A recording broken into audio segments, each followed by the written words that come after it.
Hello and welcome. This is Mama Jess. So the hot weather is coming, and I want to impart a little bit of wisdom that I have received from some of the smartest extreme weather people. So just right off the bat, when you're in the heat, you work early in the morning and later in the evening. You stay out of the heat during the day. The only time you go out is to check to see if the animals have enough water. That's it. You want to be drinking salted water through the day and keep yourself super hydrated. When I was in Arizona, and it was about like 110 by 11 in the morning, we definitely stayed inside to stay cool. And it was a house that didn't have air conditioning. So we stayed in very dark, like we turn all the lights off and we would just hunker down in the dark during the day, kind of close the curtains. You don't want that light coming in because light is a source of energetic heat. And you just lay low. It's kind of like living in a cold, blizzardy snow environment, but it's super blazing hot. So you have to keep out of the elements and know when it's safe to go out and not. The Arizona permaculturists that I met, the big time farmers, and dairy, like goat dairy people, they would always drench their long sleeve shirt in water. They would drench their hair, like they get all their clothes super wet, and then they would go out and they could work for a period of time. But when I met immigrant Mexicans who were picking fruit, I got to spend time with them. And I asked them, what do you do? They kept saying suedo, suedo. And I was like, I don't know what that means. And I know enough Spanish, but I was like, I don't know. Eventually, I learned that that means to sweat. So they said, you want to have a big brim hat to create a kind of a shadow over yourself.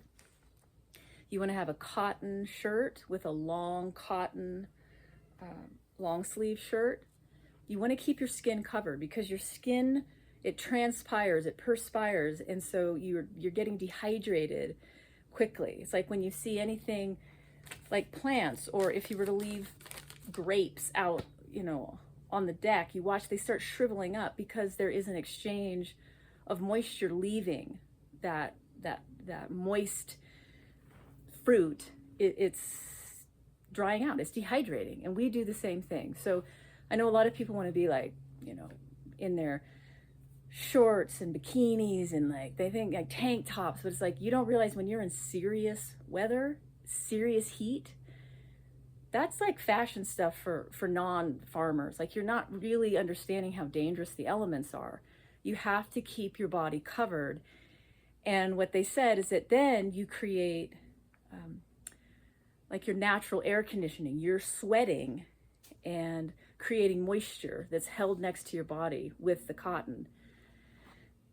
You don't want to use clothes that have plastic in them because, like, could you imagine wrapping yourself in any kind of plastic bag? It's just going to be super hot. So you want to have materials that are going to breathe, and cotton is one of the best. Maybe like a light linen as well would work well.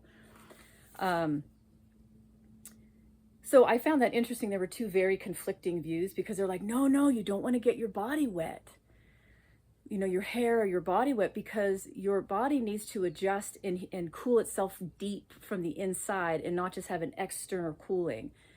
So I found that some people, they loved just getting their hair wet, dunking it in a big open bucket of water throughout the day, letting the water drain down, getting their shirts soaking wet. And they're real farmers and they worked that way.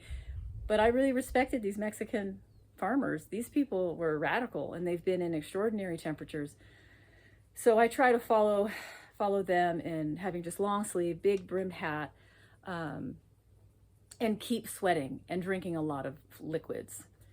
And then the last thing, I remember my grandpa, he was raised in Fresno, and on the hot days, he would sit next to the swamp cooler and he would have his little squirt bottle and he would just squirt himself. He would just stay cool, just hanging out on his little chair, spraying himself and just calming down. Like you don't want to burn a lot of calories in it and generate heat. So you just kind of like relax into it. Don't panic. Go easy, move slowly, keep drinking fluid, salted fluid preferably. We lose a lot of electrolytes, so try to get some kind of electrolyte in your body. And know that it's serious, especially as you get older, or if you suffered from any kind of adrenal problems. People with a lot of like heavy chronic adrenal fatigue, like myself, your body can't keep blood pressure high. So you're kind of like, when you get relaxed, you kind of like get really relaxed, and then you feel kind of dizzy and woozy and nauseous. So sometimes you want to lay down, get your feet up in the shock position, truly, to get blood up to your brain and just relax. And don't hesitate to get on the cold kitchen floor, the linoleum floor, or even go out under a shaded tree and just get down on the ground. I mean, that's what the animals do. The animals are constantly dusting themselves and rolling in the dirt to stay cool. So, you know, you don't have to like lay in the dirt unless you want to. I like sitting down on the ground myself. But yeah, this is a way to just cool yourself down and endure these long, hot summers. Like, I'm not looking forward to it. It's already 90 right now, and it's June 8th. And we go through long stints where it's 100 degrees every single day. And it really wears on you, especially at night when you're trying to sleep. Before I go to bed, I usually take a cold shower.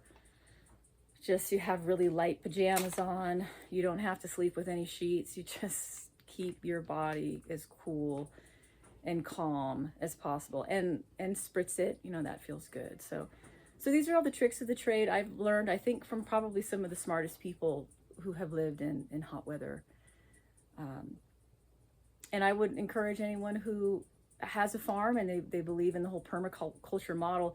I got to meet this woman in Arizona. Like, every house was just this rock garden, barren, just inferno. And then you'd go to her house and you'd walk under the trees into all of her sustainable permaculture like canopy layers, and it would drop like, it felt like it dropped like 20 degrees. You just walk in like, oh wow. So you can actually create microclimates on your property by how you layer the understory and the overstory, or whatever they call it. So there are ways that we can work with nature and just be super smart to endure environments like this. And I definitely love air conditioning. I think it's an incredible